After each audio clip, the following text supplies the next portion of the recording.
We haven't done that since 2012, 2013. That's 2 in a row. So well done, boys, on that. We earned a home game in the playoffs. Haven't done that in several years. Oh, well, I take that back. Last year, but before that, it had been several years. So 2 years in a row, earning a home game in the playoffs. 4th place in the Badger East. So top half of the conference. We were 4-1 outside of conference play. So we only had 1 loss outside of conference play, and in the conference we were 4-5-2, and that's all Badger games. To be near 500 in the Badger is challenging. The Badgers had 3 teams rated in the top 10 in Division II in the state. Okay, tough league, and that's where we play, and that's not going to change. Okay, but to be 500 in that league, and to have played the last 4 games that we played against that competition says a lot about these guys and how well they played this year. One of the things that is important every year is we beat Milton. Milton is, like it or not, Milton is our closest conference rival. Okay, the Milton coach used to be the Fort Atkinson coach years and years ago. I went for my first 3 or 4 years without never losing to him, and then he went for about 4 years with never losing to me. And so now we've beaten them, I believe, twice in a row, right, Caleb? Yeah. So the other neat thing with Milton that some of you may or may not know, we have 3 kids that play for the competitive rock soccer club down in Janesville. Milton has a whole handful of kids that play for the rock competitive soccer team down in Janesville. There's a little bit of a rivalry there that I didn't need to worry about getting the kids up much for that game. Very well fought, and that was good. We beat Whitewater, who is a neighboring community, and there's just a lot of crossover with them. We should beat them. That should be an expectation most years. But to be able to beat them and be able to have bragging rights to the towns that are closest to us, Cambridge, Whitewater, that sort of thing, is always a good thing. One of the things going into the season that I personally was convinced of is that we were going to lose a lot of games to COVID. Just that, someone was going to get it, no fault of their own, right? None of us see it, none of us try to get it. Someone's going to get it, we're going to give it to 3 other people, those 3 people are going to give it to 2 other people, right? That sort of thing. We only lost, I want to say, 4 total games to COVID. That's impressive. And that speaks to the boys following some of the protocols. That speaks to a lot of different things. So I was super happy about that. And then another reason to celebrate is we were relatively healthy.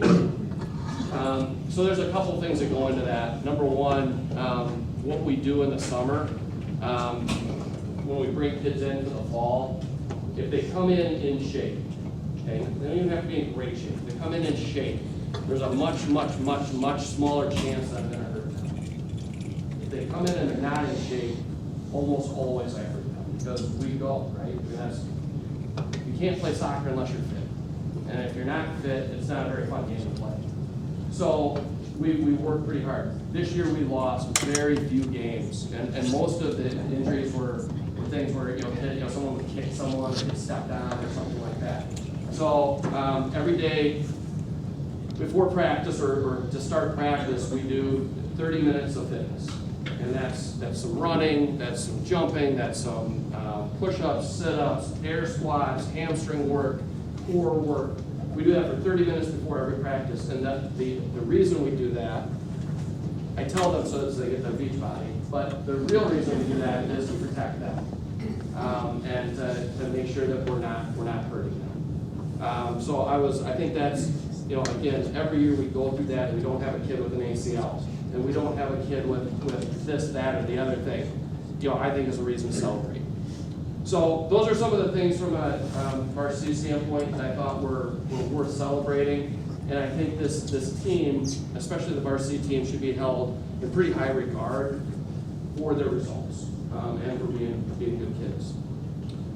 With that said, I'd like to bring Jack Calloway up. And I'm going to have Jack introduce someone to us. So I'd like to introduce my grandma, Joanne Larson.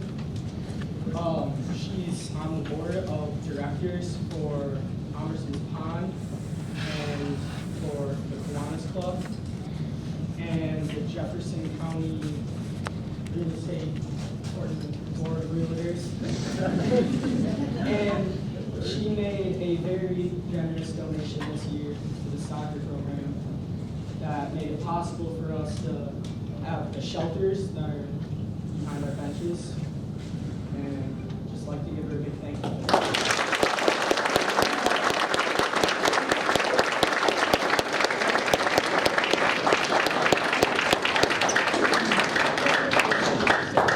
And I know she really wished it ended right there, but it doesn't.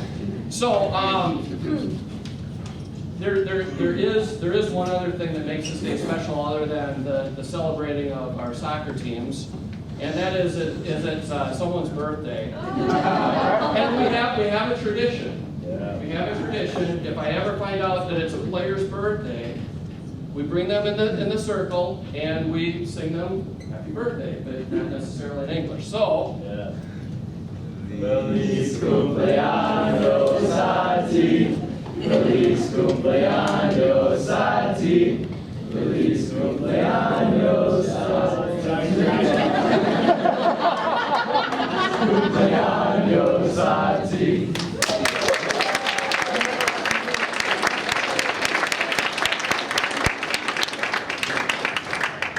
I'm going to share a quick story of my first meeting with Joanne. I just told her before that she may or may not remember this, but 20 years and 1 month ago, I was promoted to a district manager for a company called Foot Locker. And my district was Wisconsin, Iowa, and parts of Nebraska and South Dakota. And we were looking for a place to live, and I was based out of Kenosha. That's where my office was.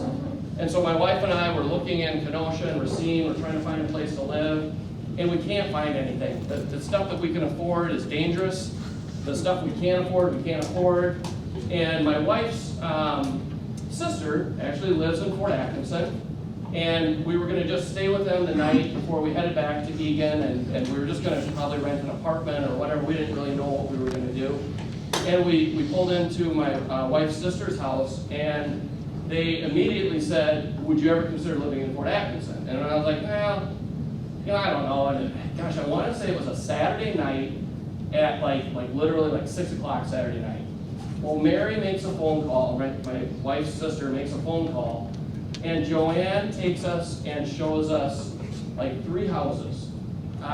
And we found one where there was an offer, and then the offer was dropped, or something happened, and so it was available immediately, which we needed because we sold our house in 1 day in Egan, or up in Minneapolis. And so Joanne is a really, really big reason that I live in Fort Atkinson. If she wouldn't have been willing to come out on that Saturday night, we would be living in an apartment in Racine, Wisconsin, and that would be horrible. I don't remember that? Yes, I Okay. do. All right. So anyway, so she was like the 3rd person I met in the city of Fort Atkinson. So I wanted to share that story. And I wanted to share the big red covers, the benches, just to try to give you some idea. If we had concessions or we sold sheets or whatever, we did that for 8 years, and we didn't spend a penny in it, we still wouldn't be able to afford those benches. None of that stuff happens. The goals that we use, that was Booster Club. The covers were Joanne with a very, very generous donation, and then the Ford Foundation. None of that stuff happens. We don't have a program like we have today without the community. So I really wanted to recognize the Ford Foundation. That was a wonderful, generous donation on their part, and I wanted to recognize Joanne as reasons that we should all be very, very proud of the community that we live in.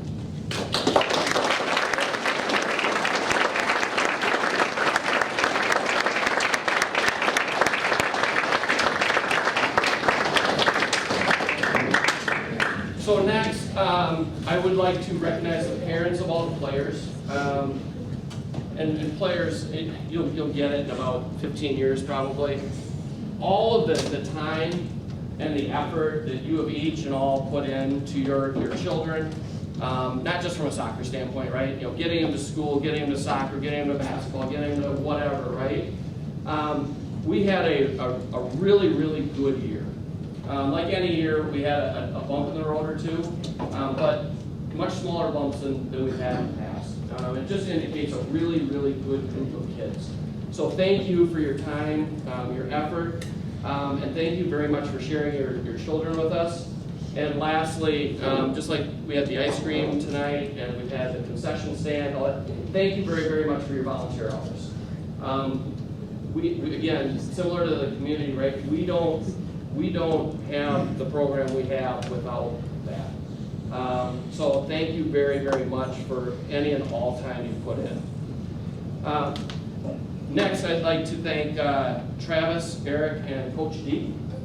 I really want to thank you guys for your support all year. Travis did a wonderful job of really, really focusing on developing the JV team. So the JV and the varsity operate a little bit differently just in how we treat players, playing time, and all that. The JV is really designed for players to get better and to develop and to learn some of the basic skills that maybe they don't have down yet. And it's much less about the score. It's about making sure we have some good participation, making sure that we continue to have interest. He's done a wonderful job of all of those things. So I really appreciate that.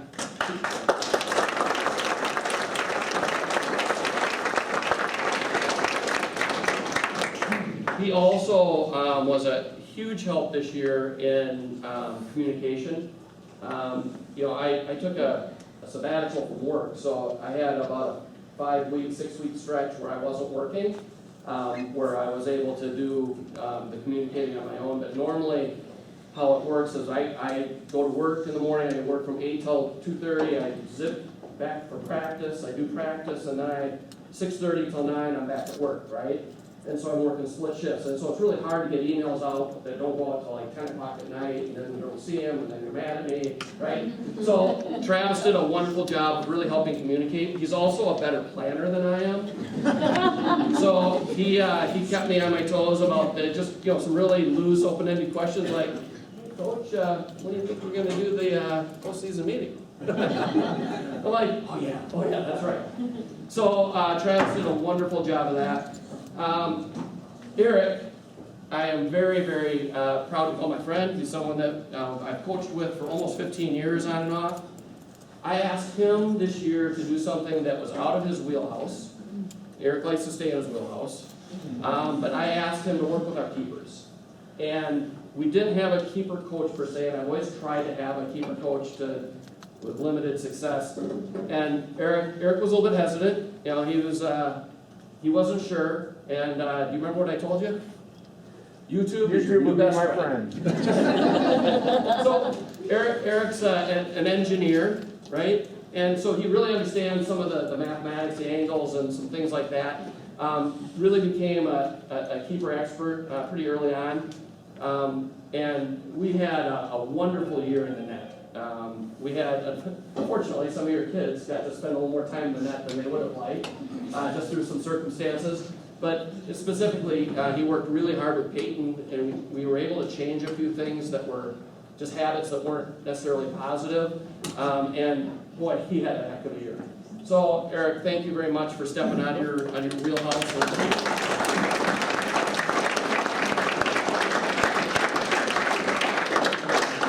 And then finally, Coach D, who is in Florida, helped me out 2 separate times so I could go watch my daughter run. My daughter runs at a school on the other side of the state, and it's really important for me to be able to see her compete. So Coach D came in a couple of different times to help us out with that. I am very, very hopeful and even optimistic that he will be full-time with us again next fall. So we'll see, but I'm very hopeful because he's a ton of knowledge, very, very good coach. So hopefully we'll have him back. And then my last group to thank before we get into some awards and things like that are the most important group in this room, the managers. So, if I could ask you guys all to stand up. That way everyone knows who you are.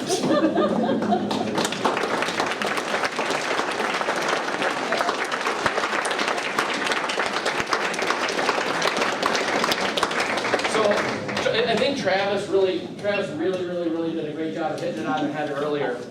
He said, you know, as a parent, I sort of just wondered what the heck, what these girls do other than sort of just sit there and, chat with each other, right? And now as a coach, he's like, they're invaluable. Just the amount of time I'm able to coach and not be setting up or taking down drills, the amount of time that I'm able to hand this off, hey, run this into the office, check this out, right? And so I'm not doing that, I'm out with the players.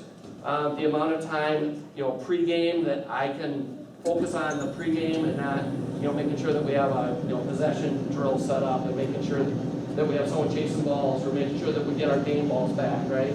So all of that was really important to the players and I think gives us a much better program. So thank you guys for that. And then I have one special thank you. So this is something new for us. Hopefully you guys have all seen the videos that have been out there. We had quite a few managers this year, and I was happy to have every single one of them. But they all showed up at practice on the first day, and I looked at them, and I'm like, do it. And I said, who would be interested in being someone that would be responsible for making up videos and stuff like that? Ruth. There's Ruth. With no real experience in this area, took it on and did a wonderful job. Now we're going to challenge her with getting all these pictures out to people somehow, some way. We'll figure that out. But Ruth took that and really, I think we ended up putting out 4 videos through the year. And to me, that's a really neat way to share on social media kind of what we're doing, what's happening with the team. It's something, if any of you had youth players, at least one, and hopefully more than one, I shared with Rudy that he was supposed to put it out to the youth to help potentially draw some more interest in the soccer program. So guys, thank you very much. I appreciate it.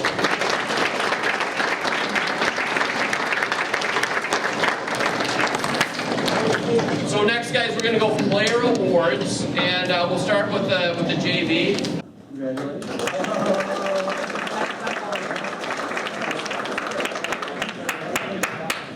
Caleb Benger. Caleb also getting first letter and sports pin.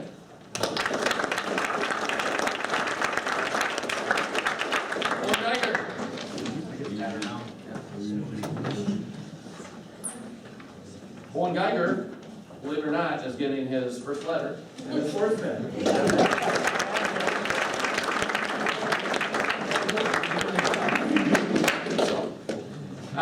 Liam McKelvey. Liam will be getting his first letter and his sports pin.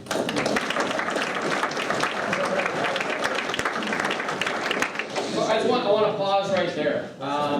In my 10 years as the varsity coach, and I know what happened for about the 4 years before that, we have never had 4 freshmen letter on varsity, ever. They lettered on a plus 500 team. They lettered on a team that earned a home game, right? I've said this to them several times, and I probably said it to most of their parents. We asked them to do things that was unfair of us to ask them to do. It just, freshman boys, a little bit different for girls, but freshman boys, that's just a really physically challenging thing to go against, 14, 15-year-olds to go against 17, 18-year-olds. It's just really hard. So this group of 4, plus there's a couple of kids on the JV that are about this close, really have a very bright future with us. And I just want to thank you guys. You did a wonderful job this year.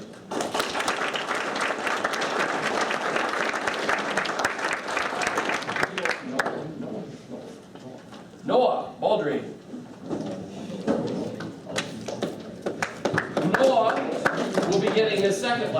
lettered last year with the team that went to state, and his sports patch.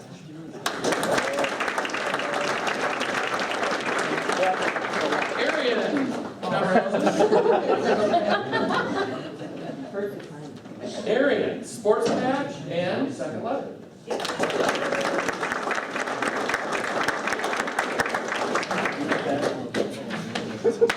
Tell me I think the worst thing.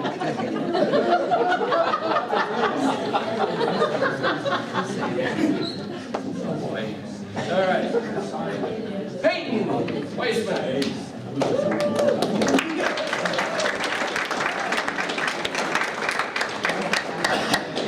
So anyone who didn't think he was going to show up in green was crazy. Well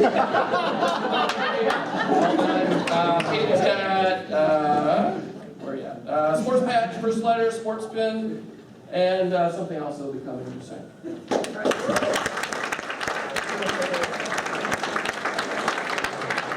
Cal Fetting.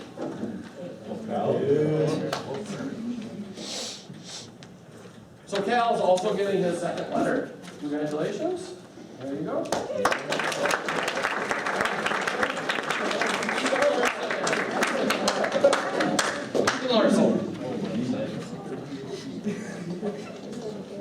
Ethan Larson also, second letter. Congratulations.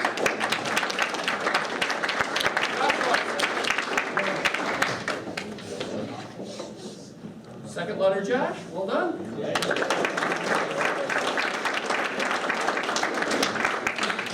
Aiden Warden. So, Aiden is, and actually, I guess I should have mentioned this with Arian as well. Arian has an opportunity to be a four-year letter winner. The four freshmen that lettered this year have a chance to be four-year letter winners. And Aiden is getting his, as a junior, his third letter and his captain's award. So,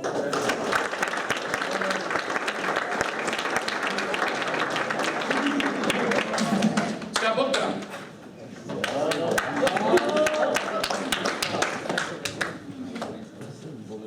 So Scott and one more here in a moment are two of the four-year letter winners that we have this year. So Scott gets his fourth letter, and we'll see. Maybe so.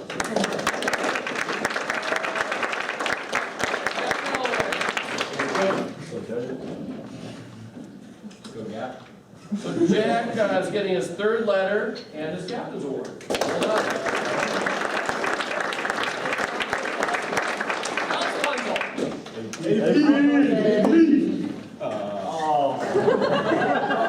Alex a little bit shorter than he was during the season. But Still red hair. there we go. So Alex is getting his letter and his sports pin.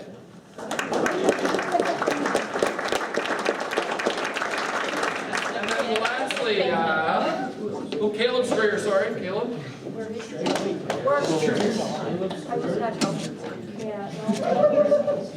So Caleb is getting his fourth letter, and he is getting his captain's award. Well done.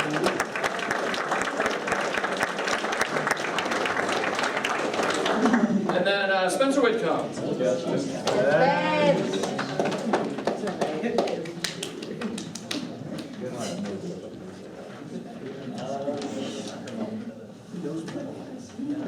So Spencer Whitcomb, he's getting his third letter and his captain's award. So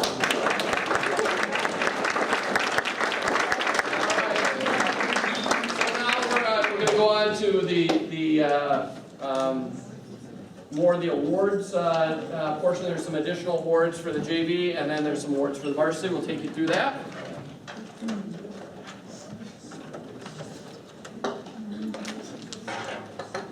So, one of the things that Coach and I feel is really important is to really call out some extraordinary accomplishments, if you will. And the two of them for me was too hard to pick, so I did both. So, I have two players that I felt exceeded in terms of most improved. And I think on the field it speaks for themselves. Mr. Aiden Dale, Mr. Calvin Tamlin.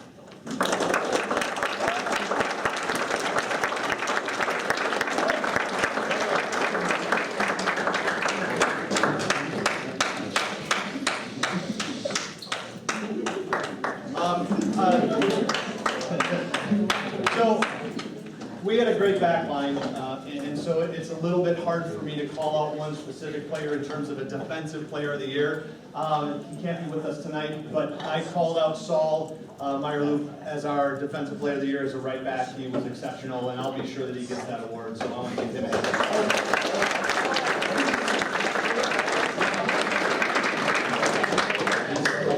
Offensive Player of the Year for what he accomplished on the field in terms of his actions as well as his leadership, Mr. Kellen James.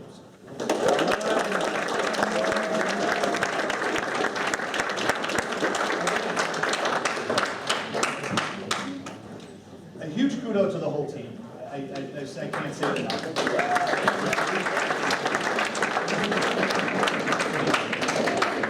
All right.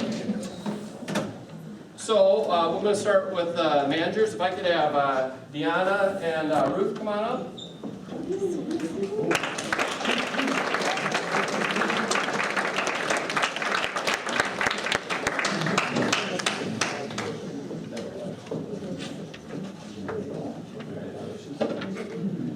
And then we have our manager of the year, Miss Evelyn Cruz.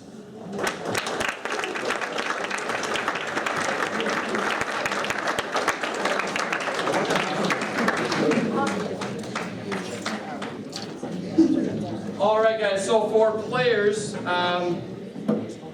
we have an offensive, for the varsity, of offensive player of the year, defensive player of the year, a most improved award, and newcomer of the year or rookie of the year. So defensive player of the year, we had a back line with two seniors and a junior. The junior had started back there for 3 years, and then we bounced between another junior and a freshman. And they were very solid. Our goals against this year was probably the best that we've had in several years, based on a lot of different things. So our defensive player of the year was Aiden Wharton.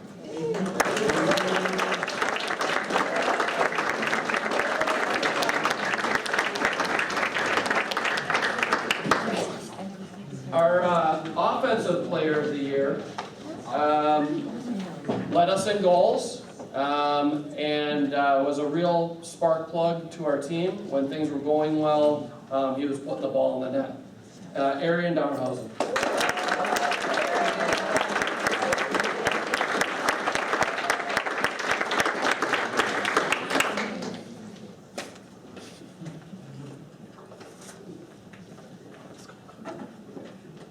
Rookie of the year. So this would normally be a relatively easy award just because you only have a couple of guys that really stand out, right? And it can be someone who didn't come out for soccer before, that maybe comes out as a sophomore, a junior, or senior. In this case, we had 4 freshmen to choose from that all did a wonderful job. But we had one particular player who played in the center of the field. And for any of you that know anything about soccer, your best players are in the center of the field typically, traditionally, right? And to put a freshman in the center of the field, and in the position that I had this player, he was going against their offensive attacking center mid, who is usually, if he's not your best player, he's in your top 2 or 3 players. And he held up remarkably well. I remember actually talking to Dee early in the year, and I was like, man, I don't know if we can put him there. I just don't know if that's fair to him. And Dee's like, no, he can handle it. He can handle it. And so Caleb Enger.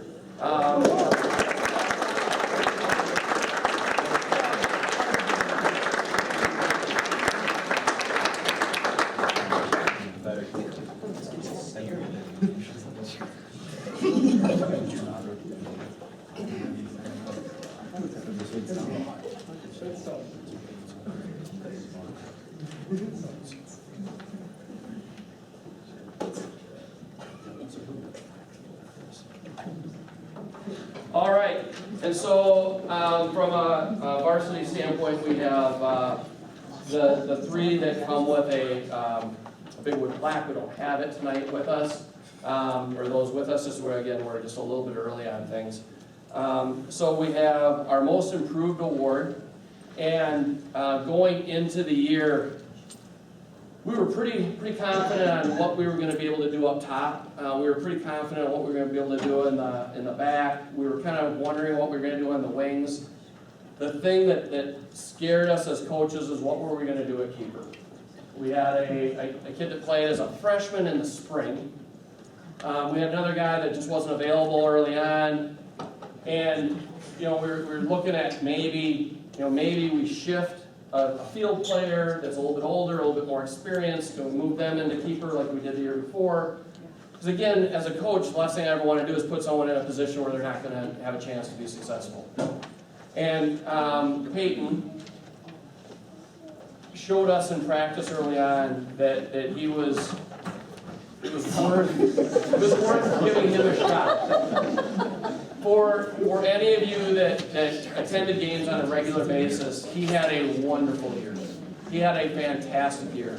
On my count, he had one soft goal.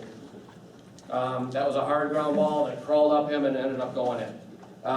Outside of that, no soft goals. In the playoff game, after we gave up those 2 goals in 1 minute and 30 seconds apart, by the way, not that I'm counting, but we gave up the 2 goals back to back. He, for the next about 7 minutes, kept us in the game. He made 3 fantastic saves. Balls that probably should have ended up in the back of the net. Peyton's a player that if, in the offseason, he does what we've talked about, right, can be potentially an all-conference level player. So, Peyton, come on up.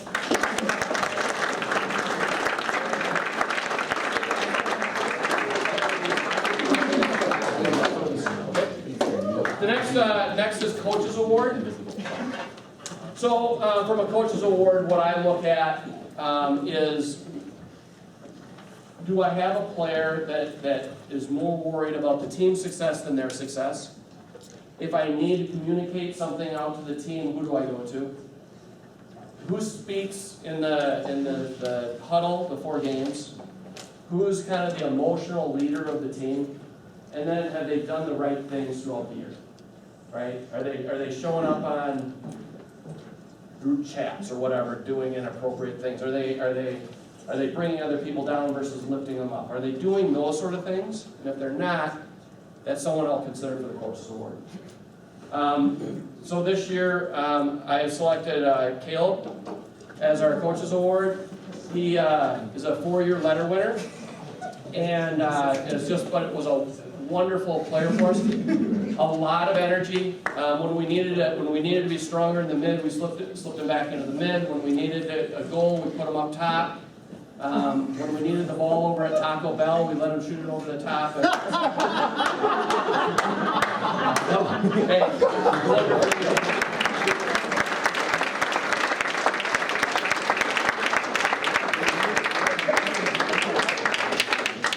I have one other thing. Could I have Aiden, Scott, Caleb, and Arian come on up?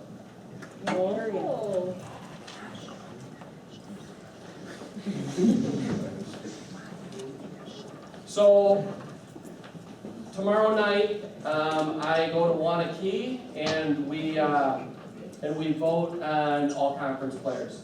These 4 players were all nominated as all conference players. I would think with us finishing 4th, that a lot of this has to do where you finish in the conference. If you finish at the bottom of the conference, maybe you get a guy, maybe you get nothing. Finish at the top of the conference, whoever you nominate, you probably get. So with us being at 4th in the conference, I think we have a good chance to potentially get some all-conference love here. So congratulations to all you guys for getting nominated, and then hopefully I'll have some really good news for you tomorrow. Okay?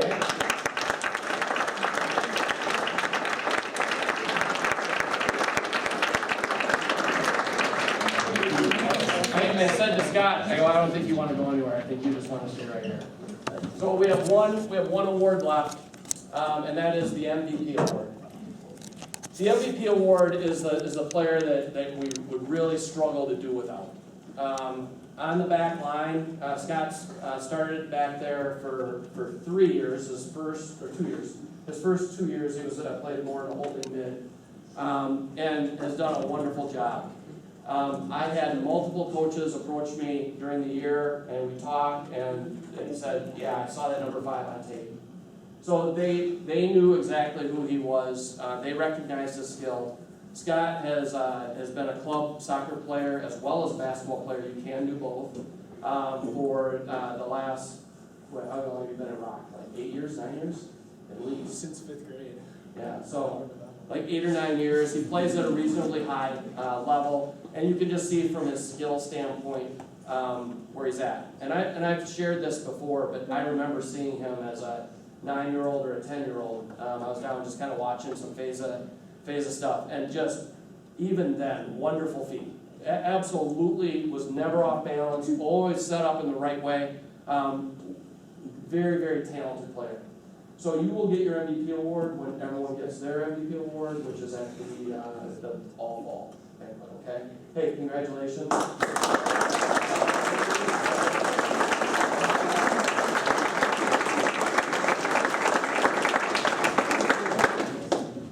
All right.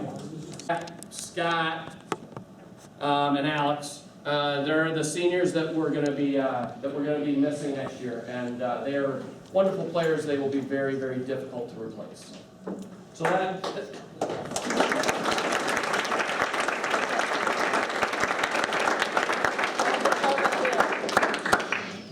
but that leads me to, why should we be optimistic, right? We are returning 2 of 4 all-conference nominees with Arian and Aiden. We are returning next year our scoring leader, Arian. Returning our starting keeper, Peyton. Returning 3 of 4 starting mids with Ethan, Caleb, and Mason. Returning 3 of 5 backs that started throughout the year, Aiden, Owen, and Cal. Returning 4 very key reserves with Josh, Noah, Liam, and Justin, who don't have to be reserves next year. And just make sure you know that. You're reserves as of right now, but you have about 9 months to change that. Okay? So we have at least 3 JV kids that are ready to transition to varsity. We had 4 freshmen play key minutes at a varsity level. In short, we lose some great kids, some fantastic players, but we bring a lot back, guys. We bring a ton back. Very, very few teams can say that. Right? Almost every team in our conference is kind of like what us last year when we lost 13 seniors. And of those 13 seniors, 11 contributed very, very, very regularly. Okay? We're losing a bunch of great kids this year, but we're not necessarily gunning our team, right? It's not a start over next year. It's a now we need to just pop some people in place. So what are you going to do to get better? So that's my challenge to anyone who's a junior or younger in this room. That's my challenge to you. What are you going to do to get better, right? and it's true with all players. You want to So, a couple things. We have winter play set up starting in January, where we are in the gym on Sunday evenings. Let me be clear. If you are a winter sport athlete, if you wrestle, if you play basketball, if you actually those are the only 2, right? Swim is swim in the winter? Okay, sorry. If you swim, if you do any of those 3 things, that's your first priority. If you are available and your coach is okay with letting you come, we would love to have you. But when my kids are in soccer, I want them to play soccer. I don't necessarily want them off playing basketball or baseball or whatever, right? So I give that same respect back. So that'll be Sunday nights through the winter starting after the New Year's. Okay? I will be emailing out a postseason evaluation. That evaluation will be something that you as a player can fill out. Okay? And then you bring it to me, I fill it out, and then we sit down and we talk about it. And we make sure that we're aligned on what you do well and what we need to get a little bit better at. Okay? So that is the opportunity I'm giving you to get better. Okay? What you can do is figure out, do you really, really want to be better, and then are you willing to pay the price to be better? And that price is time. Okay? Are you willing to put the time and the effort into the sport outside of playing? I promise you, our coaches award, our MVP, our all-conference winners, almost every one of those guys is a club player. Right? They're playing outside of the season. They're working on getting better. Okay? I'm just telling you, I'm telling you how it works. If you want to make that big jump, that's how you do it. I'm not a huge quote guy, but this one always resonates with me, and I love this quote, so I'm going to leave you with this. And this is specifically for the players. When I lost my excuses, I found my results. Okay? When I lost my excuses, I found my results. So, we have an opportunity to be a very, very good team next year, but we need freshmen to come in as sophomores. We need them to be bigger, faster, stronger, better soccer players. Sophomores to juniors to seniors, all the same thing. And you need to really figure out if you're committed to doing that, and if you are, I will get with you and I will help develop the program for you. Okay? And if you're not, that's fine too. You can continue on the path you're on, but just don't be disappointed if your results aren't what you want them to be. We good? All right. Hey, thank you very, very, very much for coming. I appreciate everyone's work and effort this year. It was a wonderful year. And I wish you guys all a very, very safe drive home in this beautiful weather. I forgot about Caleb. He wanted to say something. Oh, yeah. Sorry guys, but anyways, so the seniors and everybody on the team, we'd like to take a second to thank our coaches and the managers and like everybody who helped us through the season. And yeah, we really appreciate you guys' support. So thank you.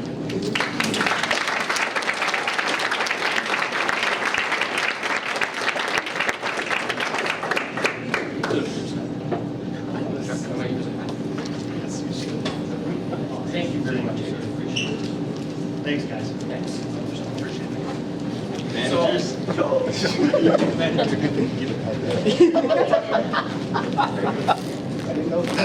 very nice.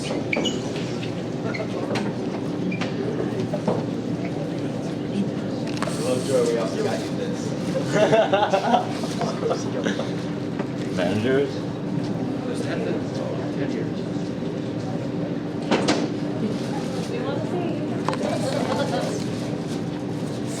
So it.